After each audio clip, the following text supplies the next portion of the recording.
Tienes palabras de vida eterna. ¿Dónde más iré, Dios? ¿Dónde más iré? Tienes palabras de vida eterna. Palabra del Señor. Vamos a leer Romanos capítulo 15, versículo 22 hasta el 33. Vamos a hoy comenzar otra nueva sección. Usted sabe, venimos dando de una manera positiva, pero secuencial, todo la epístola de los Romanos. Recuerde, si usted quiere ver alguna predicación, más que nada los nuevos que por ahí no han estado durante toda la serie completa, ahí en su hoja abajo tiene la dirección de YouTube, el canal de la iglesia, donde usted puede ir mirando todas las prédicas anteriores que estuvimos viendo. Si usted necesita y quiere también alguna de las copias de los bosquejos, también nos avisa. Tenemos para poder darle alguna copia. Si usted alguno no la tenía y quería revisarla, nos pide y también podemos darle. Vamos ahora sí a ir a la palabra del Señor. Romanos capítulo 15, versículo 22 al 33. Lea conmigo y mantenga su Biblia abierta para seguir luego la lectura. Dice así la palabra del Señor. Por esta causa me he visto impedido muchas veces de ir a vosotros.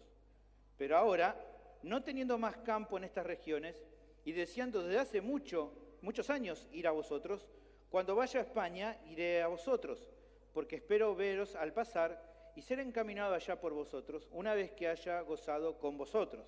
Mas ahora voy a Jerusalén para ministrar a los santos, porque Macedonia y Acaya tuvieron a bien hacer una ofrenda para los pobres que hay entre los santos que están en Jerusalén.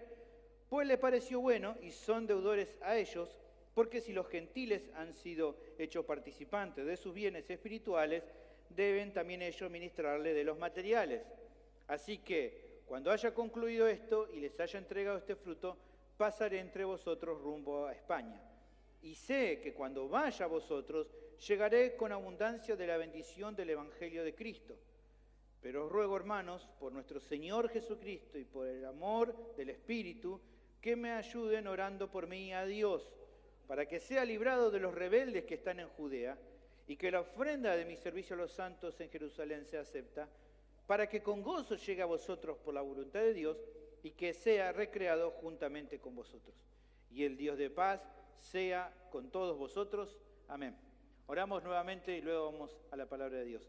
Bendito Señor, te damos gracias por tu palabra, por este momento en el cual podemos juntos escucharla, tu voz, que tu Espíritu Santo pueda darnos entendimiento sobre las verdades universales que están en este pasaje junto con las implicaciones para nuestra vida, que podamos entenderlo con claridad para entonces creerlas y ponerlas por obra en nuestra vida y de esta manera nuestras almas, nuestra vida pueda edificarse espiritualmente.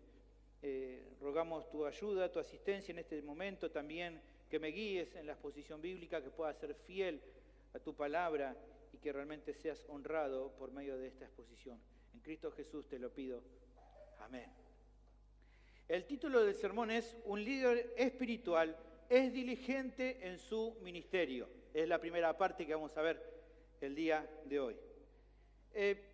Creo que una de las virtudes más apreciadas en las personas, en general, en esta actualmente, y creo que también podríamos decir en otro tiempo, es la diligencia. ¿Por qué digo eso? Bueno, por ejemplo, como para dar un caso, en la mayoría de los trabajos, muchos de los jefes, los supervisores, de los patrones, valoran un montón que los empleados trabajen con diligencia y con precisión. En cambio, alguien que es desganado, que es perezoso, no es muy apreciado por su jefe. Sin ir más lejos, me acuerdo cuando me tocó hace algunos años atrás supervisar un grupo de trabajo, en un trabajo donde yo estaba, creo que no había nada más frustrante, o sería de las cosas más frustrantes cuando yo le pedía algo a alguien y le decía, mirá, fulano, ¿podés hacer esto, no? Y me ponía la cara de, como me da lo mismo, ¿no? Como que vos sabías que ni atención le daba lo que decía. O que tal vez que me decía, sí, quédate tranquilo que lo hago, ¿no? Y después le daba un tiempo, iba a ver si había realizado, obviamente le daba un tiempo prudencial, sabía cuánto más o menos le iba a demorar, pero bueno, iba a verlo después, y cuando iba a verlo después me encontraba que básicamente no hizo nada porque no tenía ganas, o porque anduvo por ahí perdiendo el tiempo, ¿no? veía a veces que en la oficina, de mi oficina, cómo iba y venía, ¿no? Sin hacer nada, charlando con uno, tomando mate con otro. O francamente a veces era sincero y no le había importado.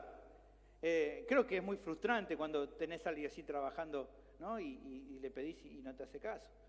Lo mismo también se puede decir en otras cuestiones que no tengan que ver con lo laboral. O en un deporte, por ejemplo, grupal, se requiere del compromiso y la diligencia de cada integrante para cumplir con la función que le toca. Los que son futboleros como yo saben que si un jugador no le pone ganas, nosotros ¿qué decimos? Estamos jugando con uno menos, porque vemos que uno no hace nada de lo que tendría que hacer. Y estamos en desventaja cuando alguien del equipo no le pone ganas.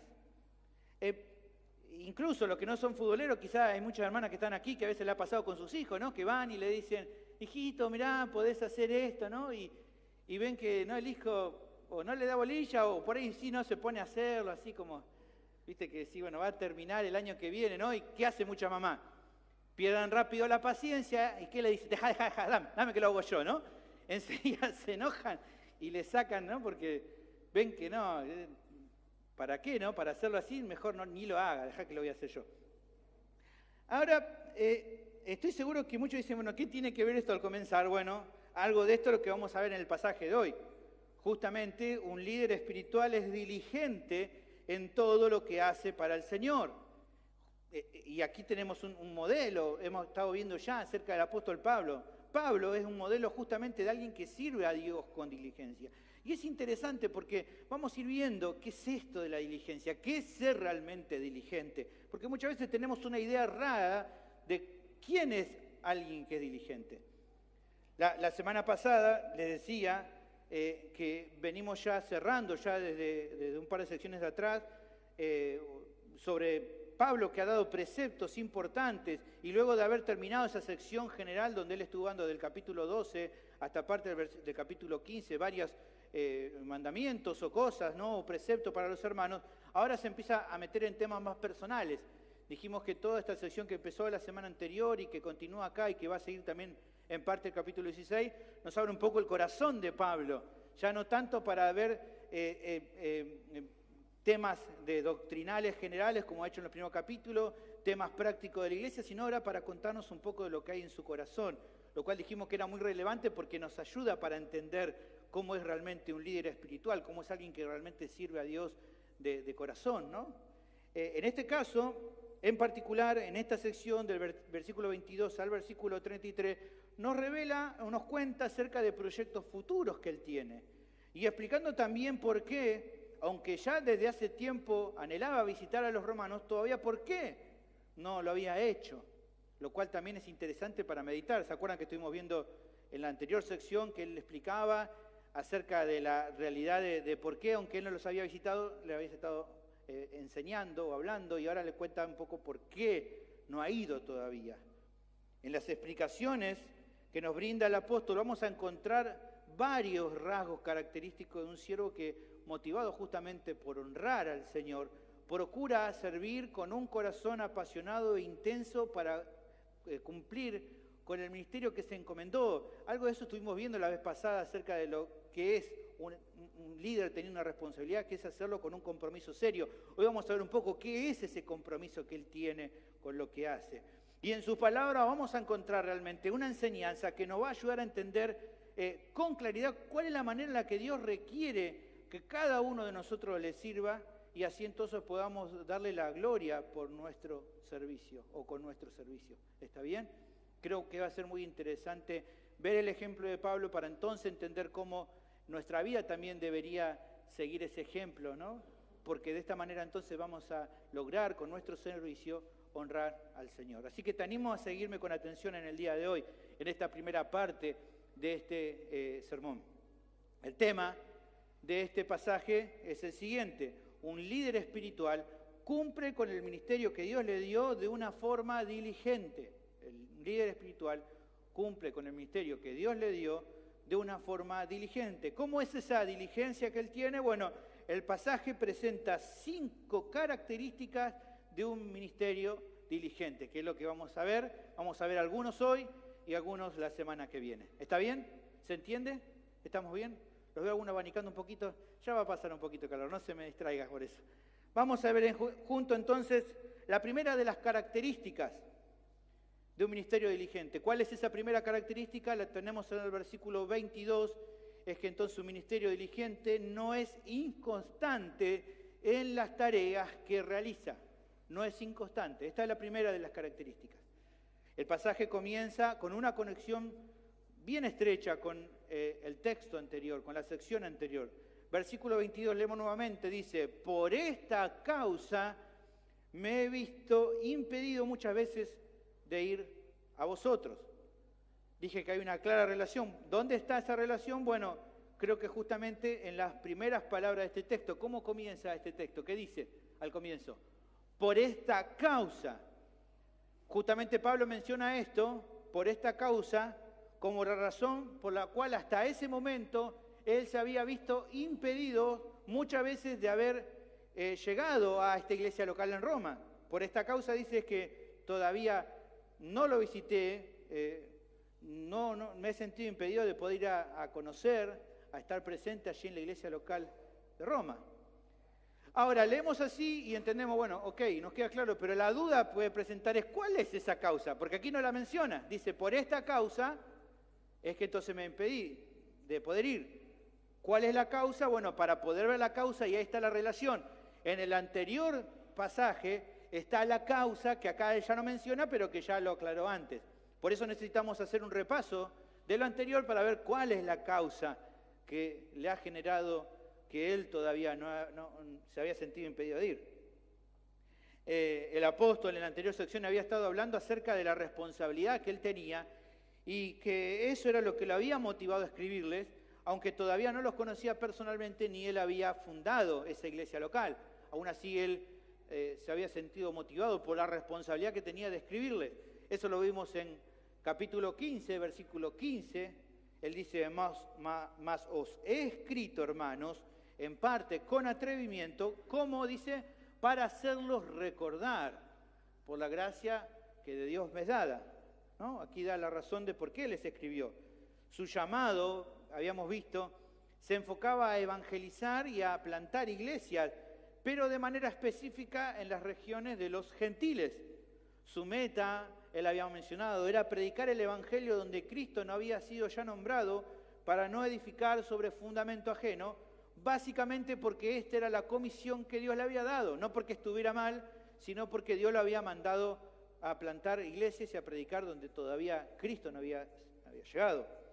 Capítulo 15, versículo 16, dice, para ser ministro de Jesucristo a los gentiles. Este es el llamado que él había recibido, ministrando el evangelio de Dios para que los gentiles sean ofrenda agradable, santificada por el Espíritu Santo.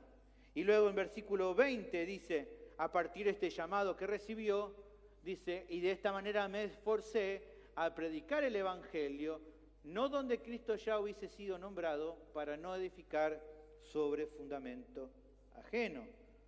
También manteniéndonos aquí en este versículo 20, pudimos ver que Pablo se había esforzado en todo momento por cumplir este propósito, pero también vimos que este esfuerzo no era así nomás, no era, bueno, me esfuerzo un poquito y ya.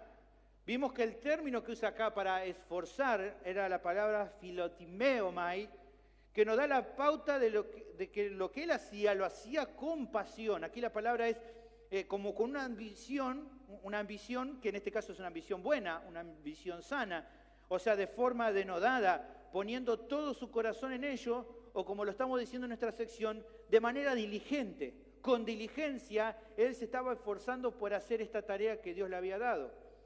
Incluso tal es así, y volviendo ahora a nuestro versículo, que en cierta manera este llamado que él había recibido era el que le había impedido todavía visitar a la iglesia en Roma. Vayamos de vuelta a nuestro versículo, al 22.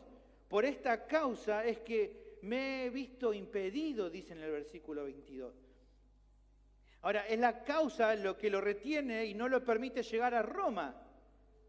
¿Cómo sabemos, cómo comprobamos esto? Bueno, porque aquí, aunque no se nota del todo, cuando él dice me he visto impedido, aquí la palabra en el griego es encopto, lo interesante es que está el verbo en un modo pasivo, o sea, su labor y esto de frenarse para no hacer otra cosa, era impulsado por algo fuera de él.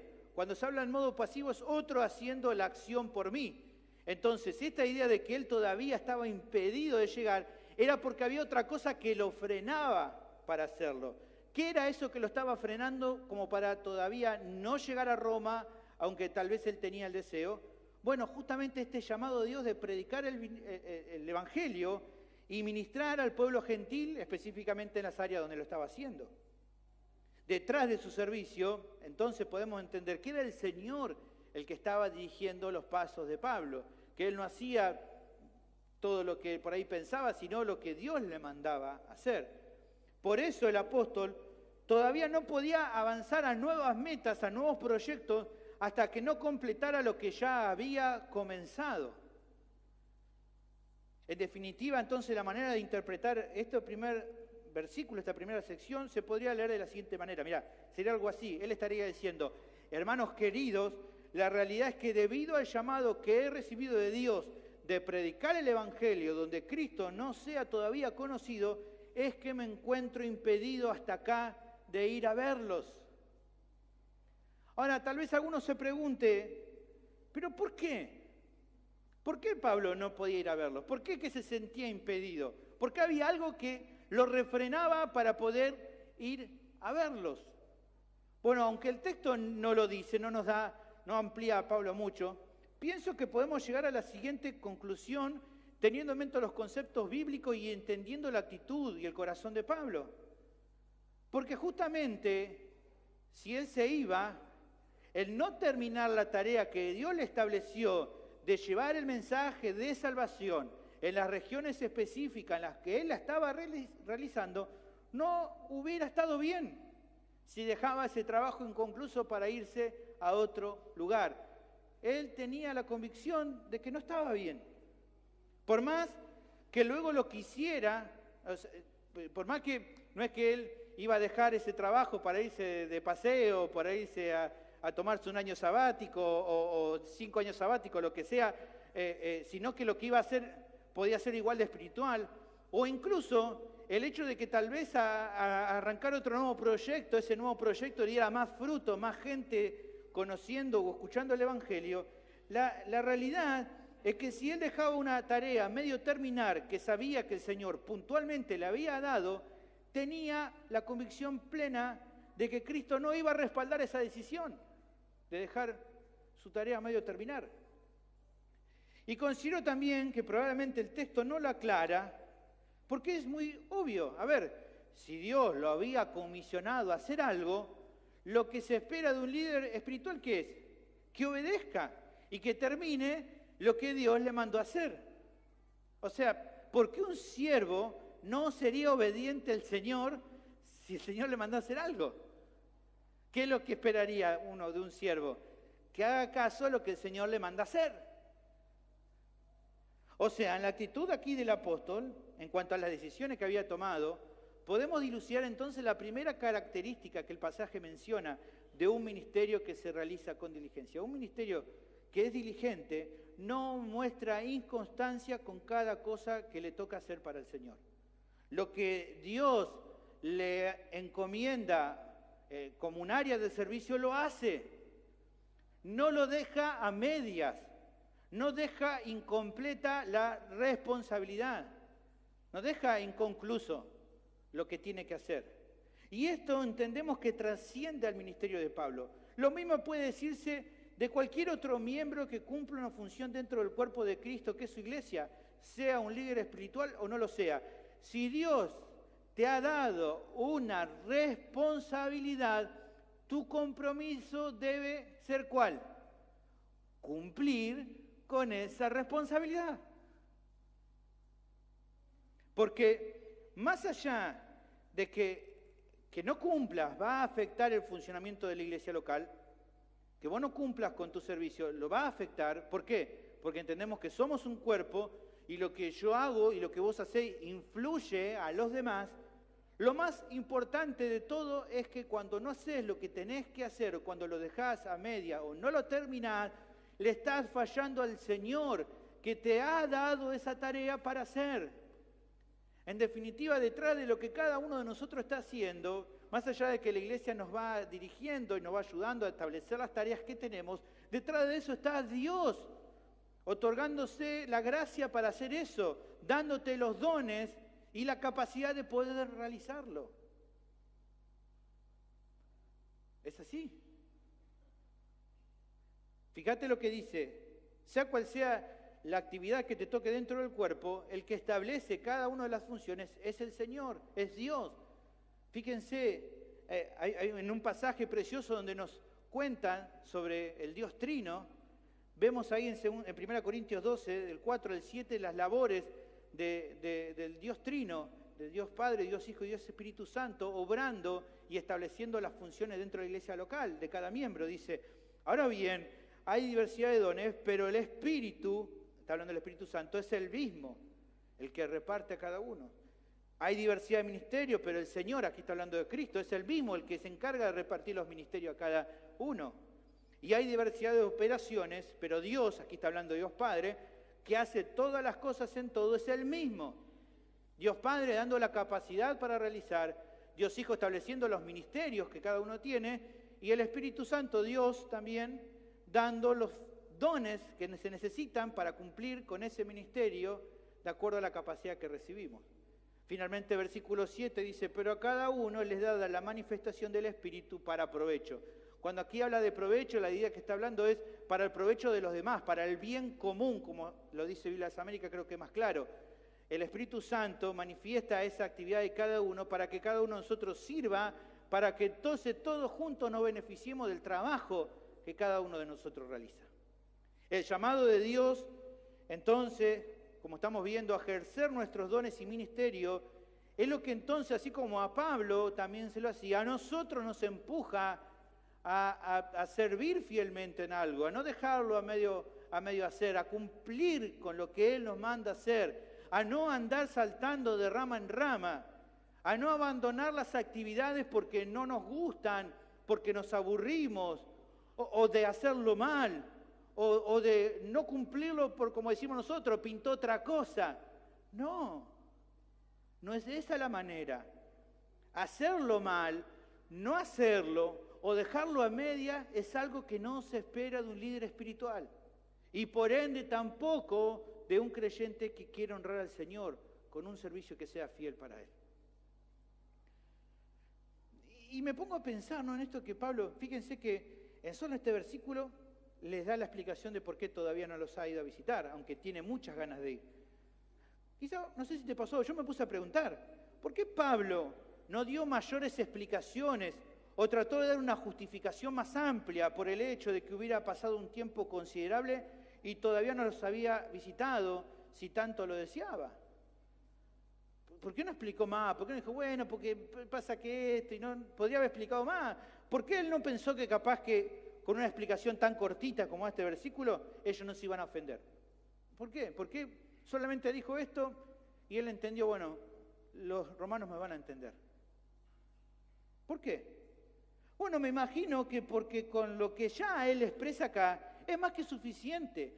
Cualquier creyente más o menos maduro sabe que si el Señor te llama a algún servicio específico, lo más normal que es que seas obediente y no dejes la obra a medio terminar. O sea, ponete a pensar, seguramente quizá muchos de ustedes le ha pasado, ¿no? Contratar, por ejemplo, obreros, ¿no?, para que hagan algo en tu casa. Vos decís, bueno, lo llamás a los obreros, le decís, bueno, mirá, necesito que se hagan esto, otro, y te dicen, bueno, está bien, dale, te va a salir esto, necesitamos estos materiales, ok, dale. Está la plata, le pagás, le das la plata, traes los materiales, ¿no? Y empiezan a trabajar y de repente, a mitad de hacer la obra, se van. Se van. Y vos decís, le preguntás, ¿no? ¿Por qué se fueron? Tienen que terminar la tarea. Imagínate ¿qué excusa van a poner? Imagínate, te dicen, no fuimos porque, bueno, decidimos que vamos a hacer otra obra. No vamos a dejar hacer esto, vamos a hacer otra. Me imagino la alegría y el gozo que te vas a dar. ¡Ah, qué bueno! No se hagan problema, compré todos los materiales, ya les pagué. No pasa nada, cuando tenga ganas vengan y termine, ¿no? No, pero vamos a hacer la otra obra, tarda un año. Un año, no pasa nada, cuando ustedes quieran. Nadie se pone así. ¿Por qué? Porque es inaceptable. Si dijiste que va a hacer esa obra, terminala y después anda a hacer la otra. Es lo lógico. Te di los materiales, te pagué, te di, bueno. A ver, hermano, si esto es inaceptable, en ejemplo básico que estoy dando, ¿cuánto más si sabemos que en el caso de cualquier servicio espiritual que demos, el que nos encomendó en esta tarea, la Biblia lo llama como Rey de Reyes y Señor de Señores? ¿Con qué cara le podríamos decir, no, Señor, después lo termino, voy a hacer otra cosa? Yo pienso que es necesario reflexionar con mucha seriedad acerca de este asunto, porque hoy es el flagelo en muchas iglesias locales, incluso en muchas que son sanas en la fe. ¿Cuál es ese flagelo? Que lamentablemente no son muchos los creyentes que se comprometen de verdad en lo que les toca hacer. No son muchos. Líderes, miembros, personas que son miembros de iglesia, toman una actitud inconsistente, haciendo las cosas a media, abandonando sin terminar o incluso con una falta de compromiso absoluta. Tremendo esto. En todos los ámbitos, lo que sea que nos toque hacer. Y que se entienda bien, hermanos, ¿a qué me refiero cuando hablo de diligencia y cuando hablo de la falta de constancia? Ser diligente no es, que te quede claro, ser diligente no es hacer bien algo un par de veces y listo, ya está. No es eso. Ser diligente no es, lo hice una vez bien y ya está. Y después el otro no lo hago bien, pero una vez lo hice bien. A ver, imagínense. Pensemos primero, ¿no? Evidentemente, eso no es diligencia. Ser diligente es mantener un nivel de fidelidad regular durante todo el tiempo en el cual dure esa tarea. No solamente una vez. Yo no podría darme por satisfecho. Imagínense, vengo este domingo, predico un sermón hermoso, precioso, tremendo, wow, una cosa impresionante. Todos nos damos gracias, Señor, porque nos hablaste, ¿no? Y el próximo domingo vengo, me paro en el púlpito y digo, hermanos, hoy lamentablemente no tengo nada para enseñarles. Ah, pero acuérdense que el domingo anterior les di un re sermonazo. ¿Qué dirían ustedes? ¿Qué pensarían? ¿Qué pensaría usted de mí? Seguro la mayoría diría, este hombre nos sirve como pastor. Y probablemente tendría mucha razón de pensar así. Si un domingo hice algo bien, al otro no lo hice. Entonces, si usted pensaría eso de mí, ¿por qué evaluar diferente a otros cristianos o a tu misma responsabilidad? Si esto no es lo que se espera de un líder, tampoco es lo que se espera de cualquier otro creyente genuino que debe servir a Dios con diligencia. Si ustedes no lo esperan de mí, no lo deben esperar de ninguno. No deberías esperarlo de vos mismo. Poner o decir algo así de que, bueno, la otra vez lo hice bien, ahora no me salió, pero bueno, Dios sabe, decimos. Y hablando de excusas, ¿no? Esa es una, Dios sabe. Hay un montón de excusas que a veces son muy cuestionables. Una yo creo de las peores, cuando me dicen, no cumplí porque colgué. ¿Dónde lo colgaste? No sé, colgué. Imagínense, yo vengo y le digo, no, hoy no voy a predicar porque, bueno, no preparé nada, porque colgué. Descolgalo y traelo, ¿qué? No sé qué colgué. No, estuve ocupado con otras cosas. O están también, ¿no?, aquellos que a veces siempre tienen cuestiones imponderables, siempre le pasa algo. No pude o no puedo, bueno. Están, ¿no?, los cumpleañeros, siempre cumpleaños, ¿no? Cumpleaños de mi mascota, ¿no? Cumpleaños del otro, cumpleaños acá, y no tienen tiempo. O están los dolorosos de panza, siempre dolor de panza parece que tiene. Especialmente los domingos, dolor de panza. El lunes, con toda la gana, ¿no? Y así un gran etcétera. No quiero entrar, y no quiero que ninguno piense que... digo general, siempre surgen a veces excusas, ¿no? Siempre parece que pasa algo. Y yo creo que la realidad es en que todo esto se esconde en muchos casos de que no se trata tanto de situaciones imponderables, porque a veces sí surgen situaciones que no esperamos, inesperadas, pero en general muchas veces se trata ni más ni menos que de una falta de compromiso y de diligencia justamente por las cosas de Dios. Yo creo que hay cristianos que si le pusieran a su servicio en la iglesia local la mitad, por lo menos la mitad de la diligencia que le ponen a otras cosas que a ellos les resultan más interesante o divertido, yo creo que mostrarían una gran diferencia en su nivel de cumplimiento. Porque en definitiva el problema en su vida no es que tengan más complicaciones o dificultades que aquellos que cumplen mejor su servicio. El asunto es que en sus vidas, en muchos casos, no hay diligencia para cumplir con la responsabilidad que le toca, básicamente a causa de su pecado. Si algunos cristianos pusieran, por ejemplo, la misma diligencia que le ponen en combatir en redes sociales con todos los oponentes a las doctrinas sanas, si esa misma diligencia en responder ahí con esa velocidad y esa prontitud y toda esa teología, si todo ese esfuerzo le pusieran en un compromiso constante y eficiente para un servicio amoroso y sacrificado en el ámbito de la iglesia local, creo que el resultado sería tremendo.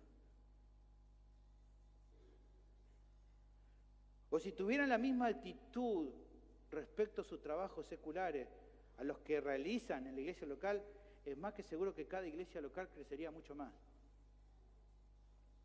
Y lo digo con tristeza, hermano. Muchas veces personas que, no realizan una actividad, no fueron, no hicieron, no vinieron el domingo a tener actividad, no lo hicieron. Y uno sabe, uno le pregunta y no, estaba mal, y al día siguiente uno lo ve trabajando, ¿no? ¿Y cómo fuiste a trabajar? No, bueno, porque el lunes me seguí sintiendo mal, pero bueno, me tomé un analgésico y se me pasó. ¿Y por qué no tomaste el domingo también analgésico?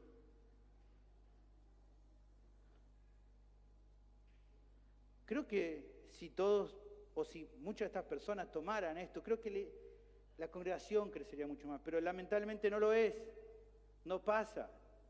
Si es así en tu vida, no sirve de nada que pongas excusas. Pedile perdón al Señor por tu falta de compromiso hacia Él y busca con la ayuda de Dios y de otros hermanos que te animen el cambiar esto que está exponiendo tu falta de amor a Dios y hacia los demás. La realidad, hermanos, es que vivimos en un mundo donde la falta de diligencia es una tendencia creciente. Incluso entre las personas más jóvenes, que se supone que son más activos y fuertes, es moneda corriente ver a muchos que casi dejan todo a medio hacer. No son apasionados y constantes con nada que les demande un poquito más de fuerza. Generalmente a veces si logran un avance porque uno la está empujando de atrás. Quieren todo servido o solo le ponen ganas a los que les gusta. Y el asunto es que esta manera de pensar conformista, irresponsable, tan común en el mundo, se le empieza a pegar a varios creyentes. En muchos aspectos, en muchas iglesias, a veces conversando con pastores, me marcan esto, una indolencia entre los creyentes que es preocupante. Que Dios nos ayude, hermanos, a tener diligencia en las cosas de Dios, que en parte justamente es ser constantes en lo que nos toca hacer. Pablo, en 1 Corintios capítulo 15, versículo 58, después de explicar a los hermanos, de animarlos en cuanto a la resurrección de los creyentes y el saber que Cristo va a volver, luego de hablarles y de confirmar la esperanza segura que tenemos de que un día seremos transformados y estaremos con el Señor y entonces tendremos esa gloria, dice entonces en el versículo 58, así que, pensando en todo esto, hermanos míos, amados, ¿qué dice? Estad firmes y constantes, creciendo en la obra del Señor, siempre sabiendo que vuestro trabajo en el Señor no es en vano. El problema no está en las dificultades muchas veces que puedas tener, que a veces son ciertas, pero el peligro que muchas veces tenemos de esa inconstancia, Santiago lo trata en capítulo 1, versículo 8. ¿Cuál es? El hombre de doble ánimo es inconstante en todos sus caminos. Hermanos, que nuestro pecado no nos engañe y tomemos en poco lo que Dios nos ha llamado a hacer. Meditemos en cuanto a esto. La segunda característica de un ministerio diligente lo tenemos del versículo 23 al versículo 25. Un ministerio diligente planifica bien sus tareas a corto y mediano plazo. Aquí el pasaje prosigue contando cómo estaba pensando Pablo continuar en su trabajo. Fíjense, versículo 23 hasta el 25, dice: pero ahora, no teniendo más campo en estas regiones, y deseando desde hace mucho ir a vosotros, cuando vaya a España, iré a vosotros, porque espero veros al pasar y ser encaminado allá por vosotros, una vez que haya gozado con vosotros. Mas ahora voy a Jerusalén para ministrar a los santos. ¿Qué significa esto que dijo? Bueno, luego de comentarles el motivo por el cual todavía no lo había visitado, ahora el apóstol prosigue contando por qué ya tenía nuevos planes en agenda, ¿no?, para el ministerio, y también asimismo cuáles eran esos pasos a seguir en esa agenda que justamente los incluía a los romanos.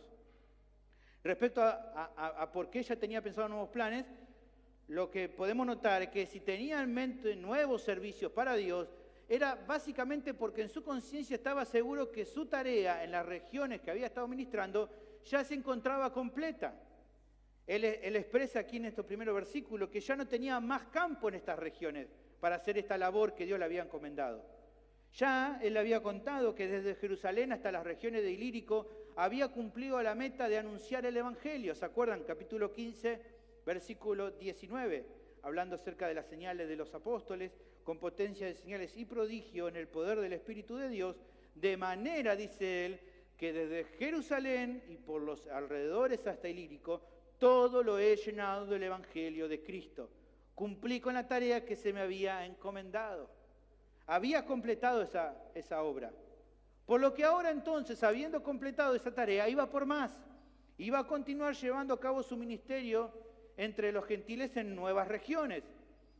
Como en esas nuevas regiones que él tenía mentalizado abarcaba también el pasar por Roma, entonces finalmente se cumpliría su deseo de visitar a la iglesia local en Roma.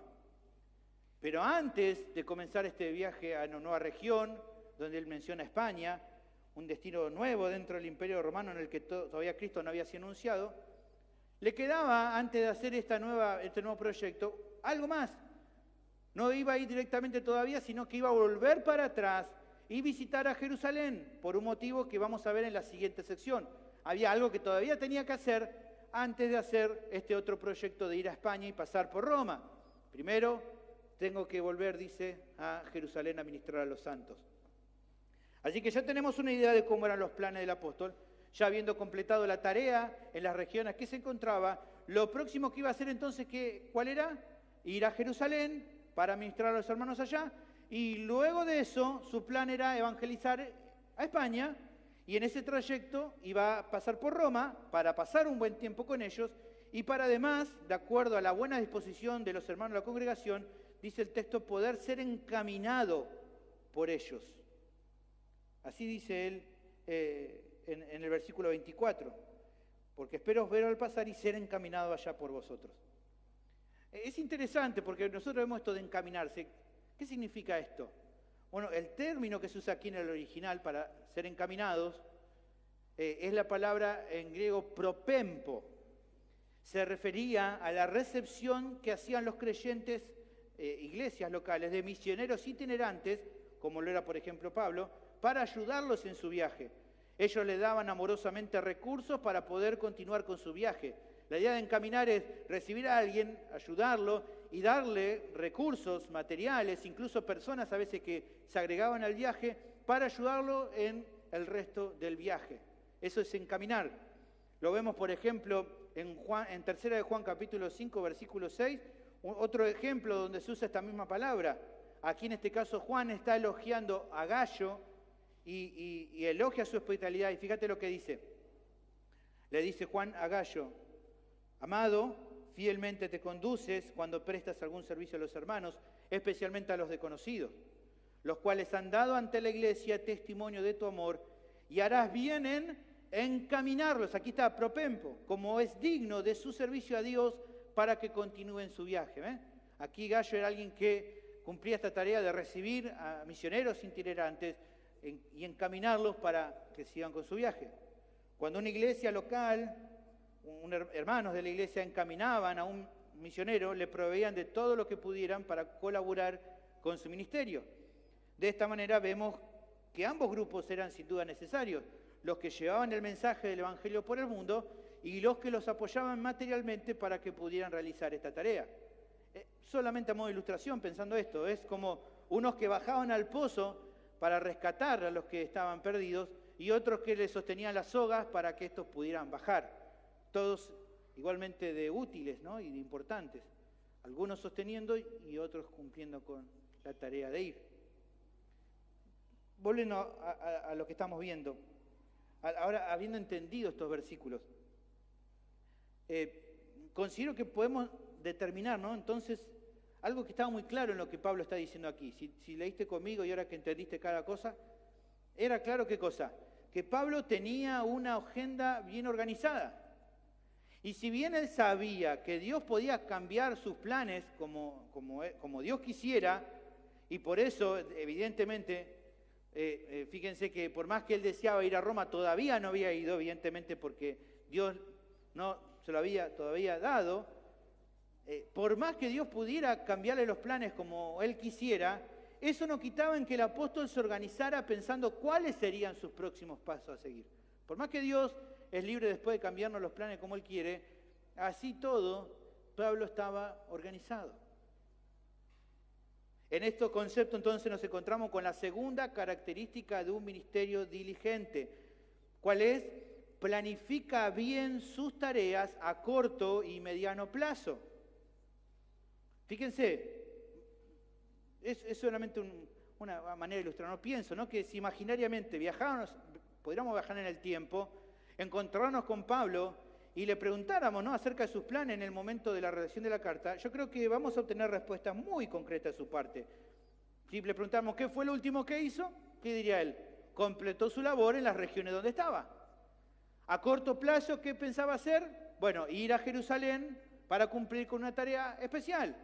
Y luego de eso, a mediano plazo, ¿qué pensaba hacer? Dirigirse a España y en el camino pasar por Roma para ministrarlos y ser encaminado por ellos. Clarísimo, ¿no? Re claro nos queda. Pablo nos contando, hice esto, voy a hacer ahora esto y luego voy a hacer esto otro. ¿Por qué toda esta claridad? Bueno, porque un líder espiritual planifica bien sus tareas, sabiendo que Dios tiene el control y la autoridad de cambiarlos de acuerdo a sus planes providenciales. Como remarca un comentarista, ¿no?, hablando de esta sección, me pareció muy interesante. Miren, escuchen, dice él hablando de esta sección: nuestra planeación, sin importar con cuánto cuidado y sinceridad sea hecha, está sujeta por completo y de continuo al control y alteración del Señor, tal como sucedió con los planes que Pablo tenía. En esta sección, el apóstol no estaba afirmando que Dios lo hubiese llamado a ministrar en Roma o en España, pero sí tenía Pablo la firme esperanza de hacerlo e hizo planes para realizar ambos ministerios. Dice luego aquí el comentarista: hacer planos sensatos y cuidadosos para servir a Dios no entra en conflicto con la confianza y el sano abandono a su providencia. Y así también la confianza en su providencia no es una excusa para dejar de hacer planes. Una y otra cosa pueden convivir perfectamente. Yo creo que a veces, pensando en esto, ¿no?, los creyentes tienen una idea errada acerca de la diligencia. Te lo decía hoy cuando comencé y te estuve mostrando un poco, pero ahora vamos a ver un poco más. Yo creo que a veces las personas, los creyentes incluso, ven a la diligencia como un atributo por el cual una persona se apura para hacer todas las cosas rápido, sin importar si hay un orden o una planificación. Creen que diligencia es apurarse y sacarlo rápido. Qué sé yo cómo va a salir, no importa, lo importante es sacarlo al tema. Y creen que eso es diligencia. Incluso hay muchos que se jactan de que son buenos para la improvisación y que trabajan mejor así. Dicen, no, pero cuanto más improvisado soy, mejor rindo. Y aunque a veces es cierto que pueden pasar situaciones inesperadas que nos obligan a tomar decisiones en el momento, dejando de lado la planificación que uno haya hecho, un servicio diligente no sería en esto la regla, la improvisación, sino la excepción. O sea, ser improvisado tendría que ser la excepción y no la regla. La regla tendría que ser que pudiéramos planificar las cosas que hacemos. Que en definitiva, si Dios decide cambiar después nuestros planes, eso no quita que uno defina hacer planes claros para dar lo mejor en cada momento que nos toque ministrar. Si miramos en el ejemplo de Pablo, vamos a ver que en su caso el Espíritu Santo en varias ocasiones lo impidió de visitar ciertos lugares, pero eso no lo llevó a dejar de proyectar y pensar cómo serían sus próximos pasos. Si usted lo ve ahí conmigo en Hechos 16, por ejemplo, versículo 6, dice Pablo, y atravesando Frigia y la provincia de Galacia, le fue prohibido por el Espíritu Santo hablar la palabra en Asia, y cuando llegaron a Misia intentaron ir a Bitinia, pero el Espíritu no se lo permitió.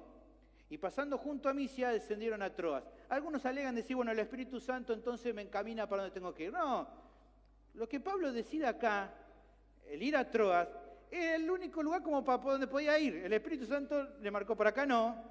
Le marcó por acá, no. Bueno, ¿qué hago? ¿Espero? No, voy por acá. Si por acá no puedo y por acá no puedo, voy por acá y bueno, era por ahí. Luego él recibe una visión de que era por ese lugar. A lo que voy es que un líder espiritual no anda por la vida sin ton ni son, sino que proyecta y organiza sus tareas. ¿Para qué? Para brindar el mayor beneficio posible a los demás. Porque hermanos, el Dios que adoramos, lo hemos visto un poco también en la escuela bíblica de hoy, es un Dios de paz y de orden.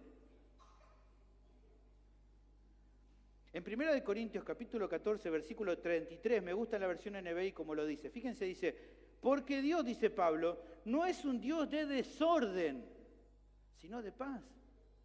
Por eso, luego más adelante, pide, también en versículo 40 NBI, Pablo le pide a los hermanos que en el uso de los dones que le he dado, dice, pero todo debe hacerse de una manera apropiada y con orden. ¿Por qué les pide que hagan con orden? Porque Dios es así. A ver, si esto es así, si Dios es un Dios de paz y de orden, ¿cómo esperaría Él que los suyos tuvieran una agenda toda desordenada y sin tener la más mínima idea de lo que va a ser a corto plazo, a mediano plazo y ni hablar del futuro?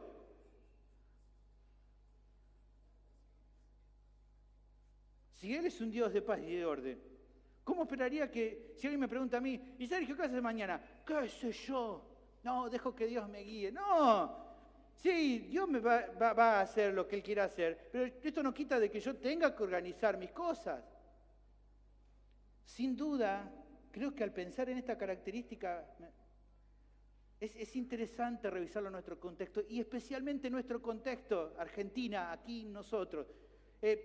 ¿Por qué lo digo? Bueno, porque en general yo creo que nuestro país está, miren, en la tabla de posiciones arriba de todo.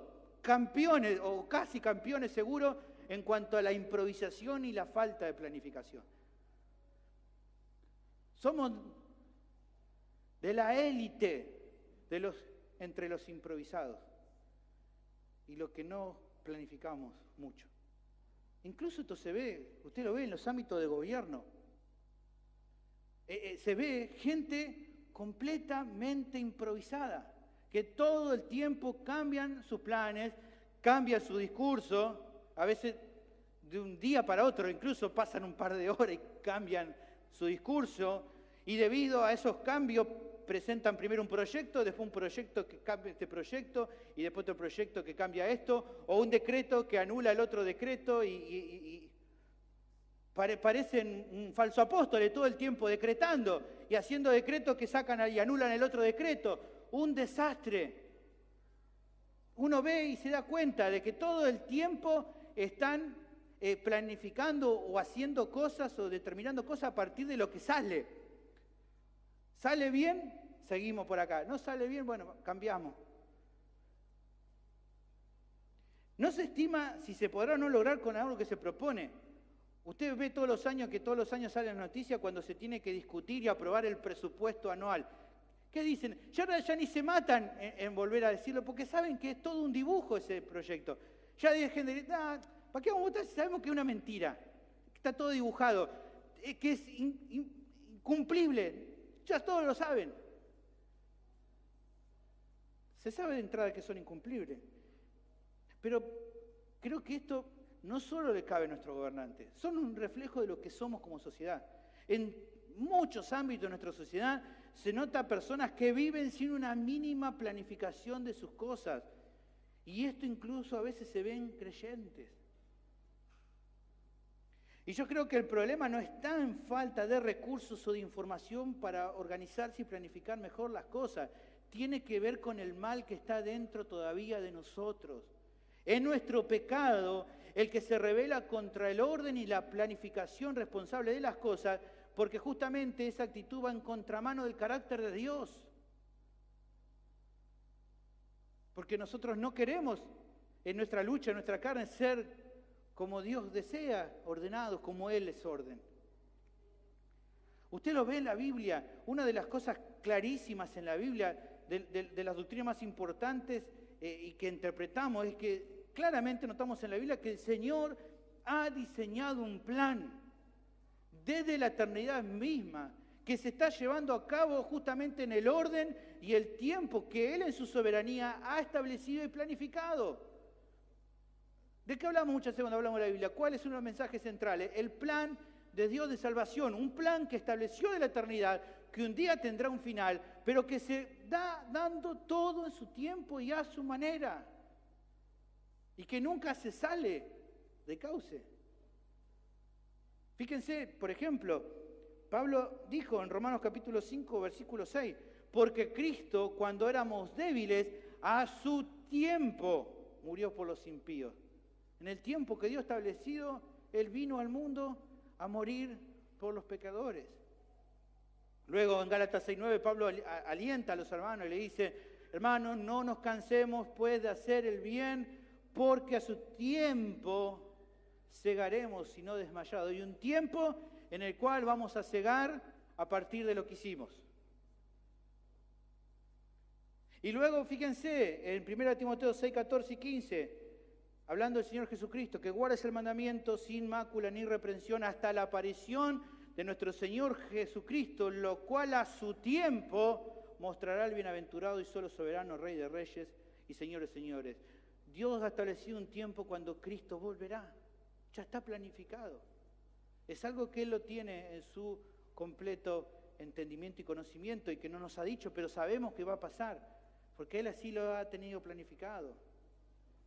Entonces, entendiendo cómo es Dios, los cristianos no deberían ser personas desorganizadas o que no hagan una planificación seria y honesta de su servicio dentro del cuerpo de Cristo.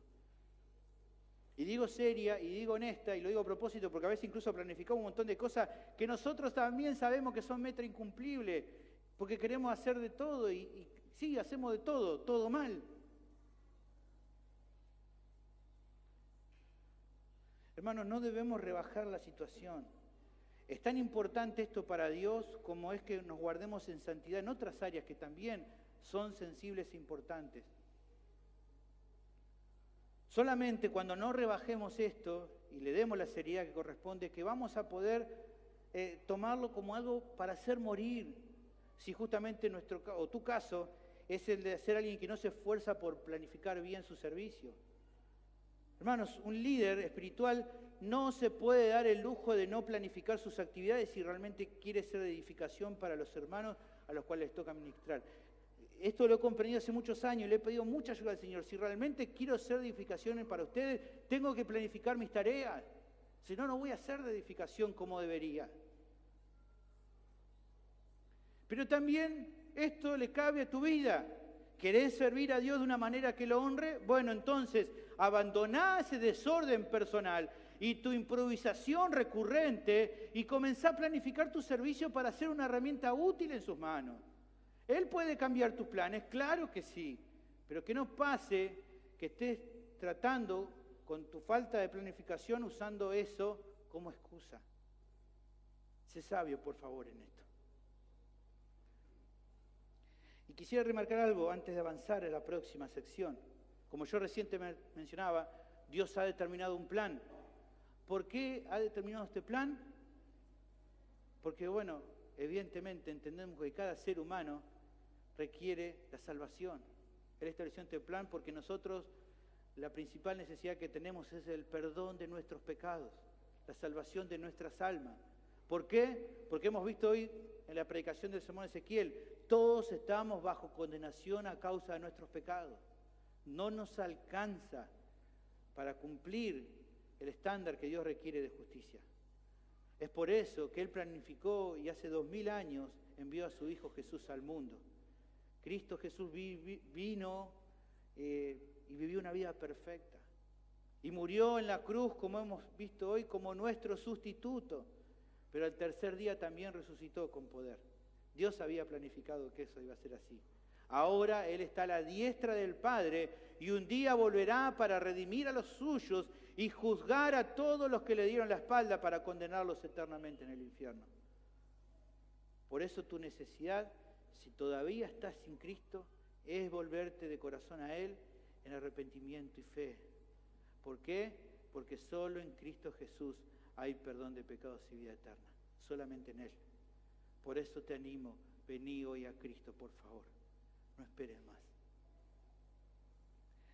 Finalmente, la tercera característica de un ministerio diligente lo tenemos del versículo 26 al 28. Hoy vamos a ver una parte solamente de esto.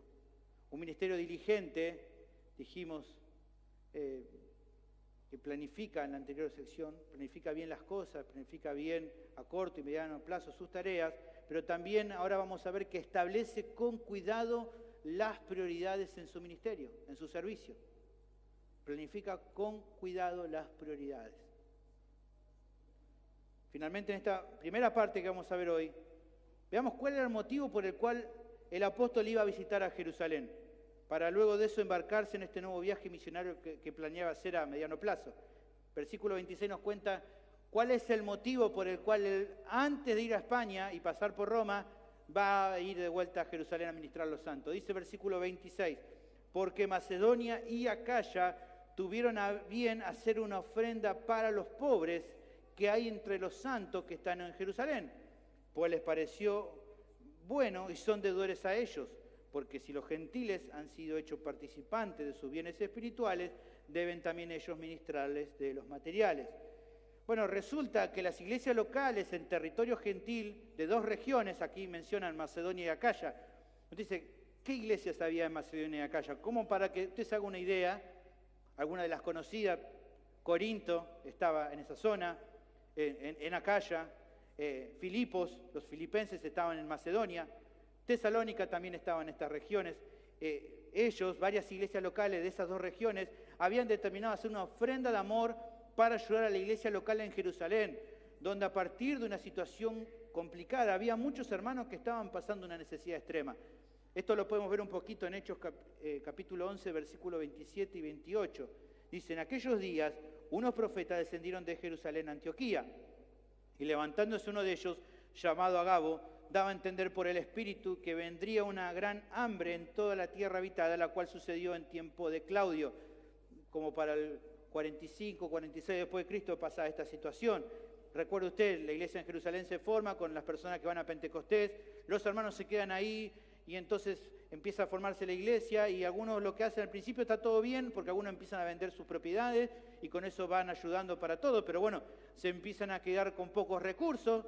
Aparte, imagínense que los cristianos no eran bien recibidos, entonces muchos perdían sus empleos, la gente no los contrataba, y de repente a todo este problema se le da también que hay una gran hambre en la región. Por esto cuando Pablo menciona acá de los pobres que hay entre los santos, la palabra acá para pobres es la palabra tojos.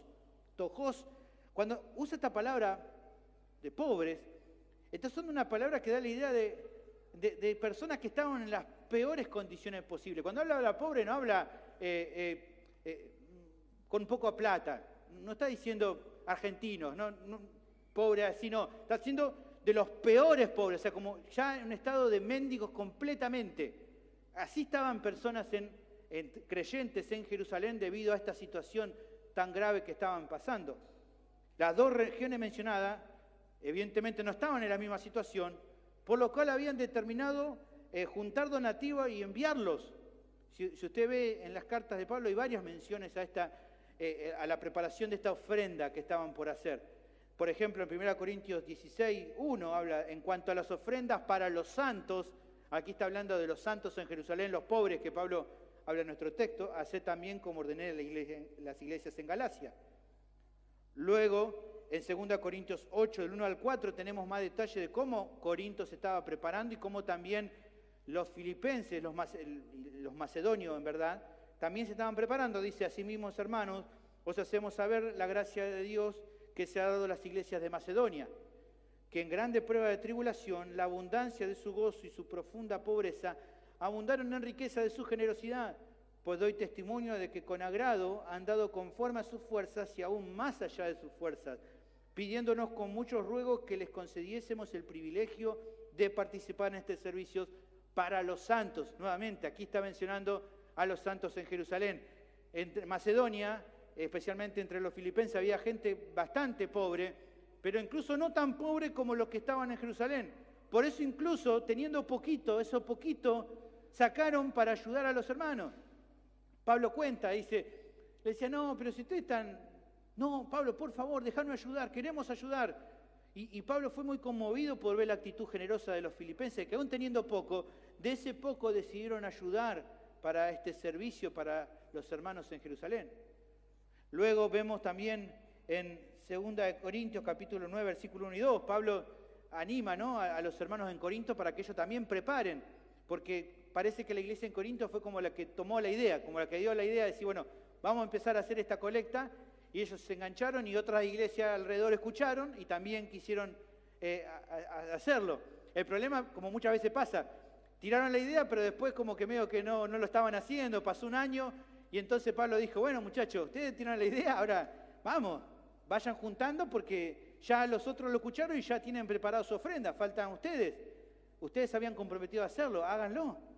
Ahí en capítulo 9, versículo 1 dice: cuanto a la administración para los santos, nuevamente hablando de los santos de Jerusalén, es por demás que yo escriba, pues conozco vuestra buena voluntad, de la cual yo me glorío entre los de Macedonia, que Acaya, allí entre Acaya, la iglesia de Corinto, ya está preparada desde el año pasado y vuestro celo ha estimulado a la mayoría. Siguieron su ejemplo, o las otras regiones, y dijeron: vamos a ayudar nosotros también. Ahora, la decisión que se había tomado, aparentemente, es que Pablo participara del grupo comisionado, junto a otros hermanos fieles, para todos estos hermanos llevar este donativo importante. Como era un donativo importante, iban ahí hermanos fieles, y las iglesias determinaron que también Pablo vaya con ellos para llevar esta ofrenda a Jerusalén. ¿Por qué hicieron este esfuerzo de preparar esta ofrenda especial, incluso hermanos pobres, como dijimos los filipenses? Bueno, porque para ellos fue bueno hacerlo como un acto de amor recíproco por su buena actitud de los hermanos en Jerusalén, de haberle provisto, dice ahí nuestro pasaje, de muchas bendiciones espirituales. Pero no lo hacían con una obligación forzada, sino con gozo. Ellos estaban gozosos de poder hacer esto, de ser capaces de retribuirle de alguna manera la deuda de su servicio inicial por ellos. O sea, había por un lado un reconocimiento de los gentiles de ser participantes de la bendición espiritual, de ayudar a hermanos y hermanas en Cristo de contexto judío. Claramente había una diferencia, pero ellos se sentían gozosos de ayudar a estos otros hermanos. Y a su vez también en un acto de gratitud, de saber que en un sentido toda la enseñanza original que las iglesias gentiles habían recibido, ya sea de apóstoles, profetas, ancianos, maestros, eran de hermanos, ¿de qué contexto? Judíos. Los primeros que llevaron la palabra a las regiones gentiles eran hermanos judíos. Y ellos se sentían en deuda porque la iglesia de Jerusalén había mandado a estos hermanos a dar esta bendición espiritual. Entonces, de alguna manera, ahora cuando vieron la necesidad entre los hermanos, vamos a ayudarles, dijeron. Porque ellos sintieron, si tan amorosamente nos habían ministrado en lo espiritual, ¿cómo sería para ellos una carga asistirlos en algo material? Pero aparte de la actitud de los hermanos, lo que creo que notamos aquí fue que el apóstol mismo fue un impulsor espiritual de esta iniciativa. Fue Pablo también quien estaba ahí también ayudando en esto e impulsando a los hermanos a tomar la iniciativa de hacer esto. Pablo mismo también estaba gozoso de que varias de las iglesias que había fundado estuvieran involucradas en este proyecto. Imagínense, él los consideraba como sus hijos espirituales y de repente ve que estos hijos espirituales ahora quieren ayudar a otros.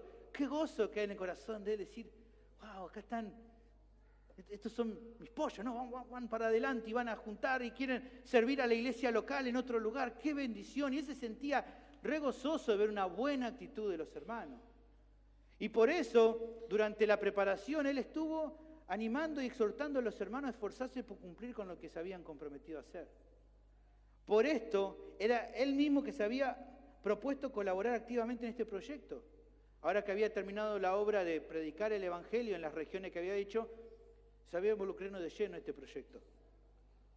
Ahora, todavía nos queda por ver y analizar un poco más acerca de este proyecto, que estaba por encarar el apóstol, e incluso pensar un poco más por qué también es que Pablo tenía ya entre sus planes a mediano plazo ir a visitar España. ¿Por qué tanta gana de ir a España? Bueno, eso lo vamos a ver con más atención la semana que viene, porque nos quedamos cortos de tiempo.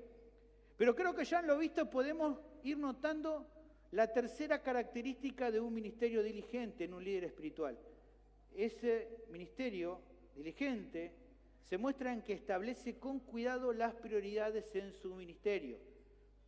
El apóstol sabía que no podía embarcarse en ayudar en esta ofrenda especial hasta que no terminara con sus labores que ya tenía preasignadas. Ahora, eso ya estaba terminado. La labor de seguir adelante con la obra en esos lugares ahora le correspondía a las iglesias locales junto a los ancianos de cada iglesia el continuar con la obra de Cristo en esos lugares. Así que estaba el deseo de ir a España y de paso visitar a Roma. Pero surgió esta necesidad de ayudar a los hermanos en Jerusalén, que incluso los otros apóstoles le habían rogado de ayudar y justamente estaban los medios para realizarse. Fíjense que en Gálatas 2, 9, 10 se nos cuenta un poco de la charla que tiene Pablo con el resto de los apóstoles, y fíjense lo que le dicen los otros apóstoles. Y reconociendo la gracia que me había sido dada, Jacobo, este no era un apóstol sino un pastor de la iglesia en Jerusalén, y Cefas y Juan, sí apóstoles también, Cefas es Pedro y Juan apóstol, que eran considerados como columna, nos dieron a mí y a Bernabé la diestra en señal de compañerismo para que nosotros fuésemos a los gentiles y ellos a la circuncisión, o sea, a los judíos. Solamente, dice Pablo, nos pidieron a mí y a Bernabé que nos acordásemos de los pobres, lo cual, dice Pablo, también procuré ¿con qué? Con diligencia hacer. Entonces, ¿qué era más prioritario de hacer? Yo creo que Pablo pensó, ¿no?, que embarcarse ya en un nuevo viaje misionero iba a ayudar, iba a llevarlo a que no pudiera colaborar con esta tarea de llevar la ofrenda. Y que incluso él priorizó, dijo, probablemente si yo no participo cuando las iglesias me están pidiendo que yo lo haga, probablemente haga que esto se dificulte. Así que él priorizó la ayuda de los pobres, pero a su vez, como vamos a ver en la segunda parte, fomentar la unidad y comunión entre los creyentes de origen judío y los creyentes de origen gentil. Así como también él entendía que por medio de esta actitud, de esta ofrenda de amor, iba a alentar los corazones de los hermanos en Judea, en Jerusalén, los hermanos judíos, en el sentido de confirmarle con mayor claridad que evidentemente sí, el Evangelio se había expandido a las regiones gentiles y estos también eran tan creyentes como ellos, en una actitud de justamente ser generosos y ayudar a sus hermanos. Por todo esto, entonces, es que Pablo entendió que este servicio era prioritario y que no podía seguir posponiéndose. Que lo de España era importante, pero bueno, luego lo voy a hacer, primero voy a hacer este viaje a Jerusalén. Luego de completar esta entrega, podría encarar el nuevo proyecto misionero habiendo terminado con esta tarea que en tiempo probablemente hubiera sido mucho menor. La entrega del donativo en Jerusalén en tiempo le iba a requerir menos tiempo que lo otro, el viaje a España, que le iba a demandar mucho más tiempo seguramente. Por lo que vemos entonces que un líder espiritual no solo planifica en su agenda sus tareas a corto y mediano plazo, sino que también las plantea de una manera en la que determina prioridades, poniendo en cada lugar lo que sea más importante. Establece las prioridades. Creo que este es un asunto en el que debemos también prestar atención. Hay muchos creyentes que lamentablemente se distraen muy fácil en cosas sin importancia y descuidan lo que realmente es más relevante. ¿Por qué hacen eso? ¿Por qué se distraen tan fácil con cosas que no son tan importantes y descuidan lo que realmente es importante? Porque no son diligentes. Porque no tienen cuidado en esto. Y lo digo en modo de ilustración. En vez de ser Marías, escogiendo lo prioritario, lo más importante como prioritario, son más bien como Martas, que se distraen en cosas que incluso pueden ser buenas, pero que podrán esperarse para más luego. Y no descuidar lo que era realmente importante. Evidentemente más importante. Fíjense lo que pasa en Lucas 10, 38, 42. Aconteció que yendo de camino, Jesús entró en una aldea y una mujer llamada Marta lo recibió en su casa. Esta tenía una hermana que se llamaba María, la cual, sentándose a los pies de Jesús, oía su palabra. Pero Marta se preocupaba con muchos quehaceres y acercándose dijo: Señor, ¿no te da cuidado que mi hermana me deje servir solo? Me imagino, ¿no?